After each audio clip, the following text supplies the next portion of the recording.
দক্ষিণ কোরিয়া পূর্ব এশিয়ার দক্ষিণাংশে অবস্থিত ছোট্ট একটি বিস্ময়কর এক দেশ।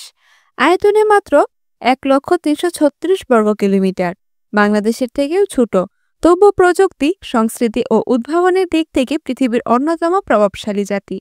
বালু, পাথর আর পাহাড়ে ঘেরা এই ভূখণ্ড যেন এক কঠিন পরীক্ষার মঞ্চ, আর সেই মঞ্চে কোরিয়ানরা গড়ে তুলেছে এক সভ্যতার মিরাক্কেল। পূর্ব এশিয়ার হৃদয়ে 38তম অক্ষরেখা বরাবর অবস্থিত সেই দেশটির উত্তরে উত্তর কোরিয়া, দক্ষিণে কোরিয়া প্রণালী, পূর্বে জাপান সাগর আর পশ্চিমে ইয়েলো সি। এই ভৌগোলিক অবস্থান কোরিয়াকে দিয়েছে এক অন্যান্য পরিচয়, দ্য রিপাবলিক অফ কোরিয়া, এমন এক জাতি যা সীমিত ভূমি নিয়েও সীমাহীন সম্ভাবনা তৈরি করেছে।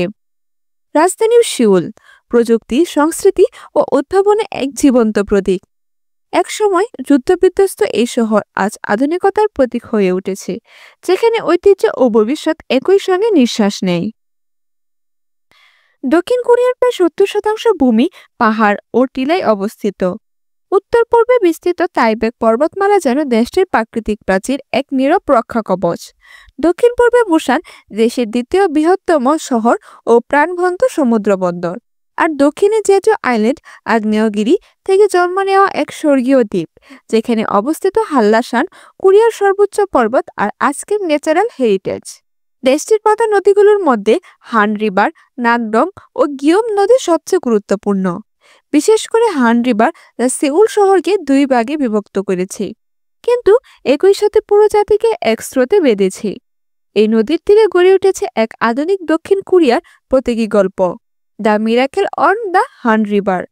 অর্থনৈতিক পুনর্জাগরণের সেই বিস্ময় আর বিশ্বকে মুগ্ধ করেছে। কৃষি জমি সীমিত, মাত্র 18%, কিন্তু কোরিয়ানরা সেটিকেও পরিণত করেছে পরিকল্পনার এক শিল্পী। উন্নত সেচ ব্যবস্থা এবং স্মার্ট ফার্মিং প্রযুক্তির মাধ্যমে তারা দেখিয়েছে কিভাবে প্রযুক্তি ও পরিশ্রম একসাথে মিরাকেল ঘটাতে পারে। ড্রোন, কৃত্রিম বুদ্ধিমত্তা ও সেন্সর নিয়ন্ত্রণ ফার্ম কোরিয়ান কৃষির নতুন বিপ্লবের নাম। 3 দিক থেকে সমুদ্রে বেষ্টিত কোরিয়া, পূর্বে জাপান সাগর, পশ্চিমে ইয়েলো সি, দক্ষিণে কোরিয়া প্রণালী, যা সংযুক্ত করেছে পূর্ব প্রাচীন সাগর ও জাপান সাগরকে।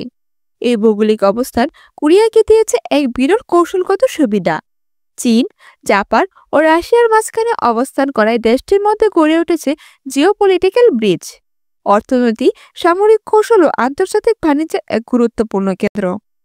বুসান, ইনসন দায়োসান, এই বন্দরগুলো আজ বিশ্বের সবচেয়ে ব্যস্ততম সামুদ্রিক করিডোরগুলোর মধ্যে। প্রতিদিন শত শত কন্টেইনার জাহাজ এখান থেকে রওনা হয় এশিয়া, ইউরোপ ও আমেরিকার দিকে। এই বন্দরগুলো শুধু অর্থনীতির নয়, কোরিয়ার কূটনীতি ও বৈদেশিক নীতির এক বাস্তব প্রতিফলন।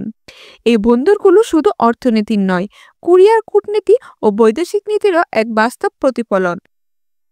দক্ষিণ কোরিয়ার সবচেয়ে বড় সম্পদ তাদের মানুষ।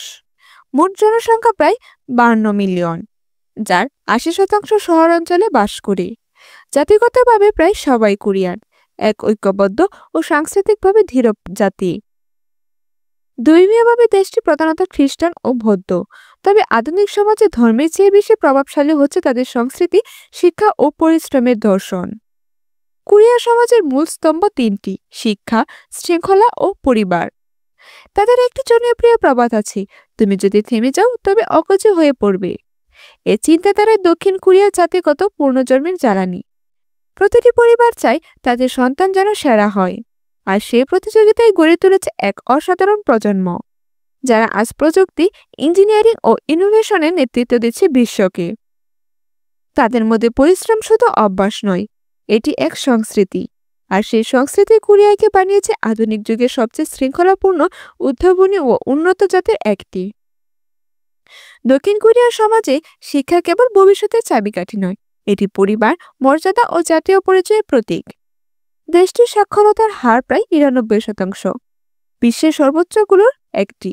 কিন্তু এই সংখ্যার পেছনে লুকিয়ে আছে এক অদৃশ্য যুদ্ধ, প্রতিযোগিতা, প্রত্যাশা ও অনিদ্রা। ছোটবেলা থেকে শিশুরা স্কুল শেষ করে যায় হাওগেন নামে কোচিং সেন্টারে, যেখানে রাত 11টা পর্যন্ত চলে পাঠ। লক্ষ্য একটাই, সর্বোচ্চ জ্ঞান, সর্বোচ্চ বিশ্ববিদ্যালয় আর সর্বোচ্চ কেরিয়ার। OECD রিপোর্ট অনুযায়ী দক্ষিণ কোরিয়ার শিক্ষার্থীরা বিশ্বের মধ্যে সবচেয়ে কম ঘুমায়।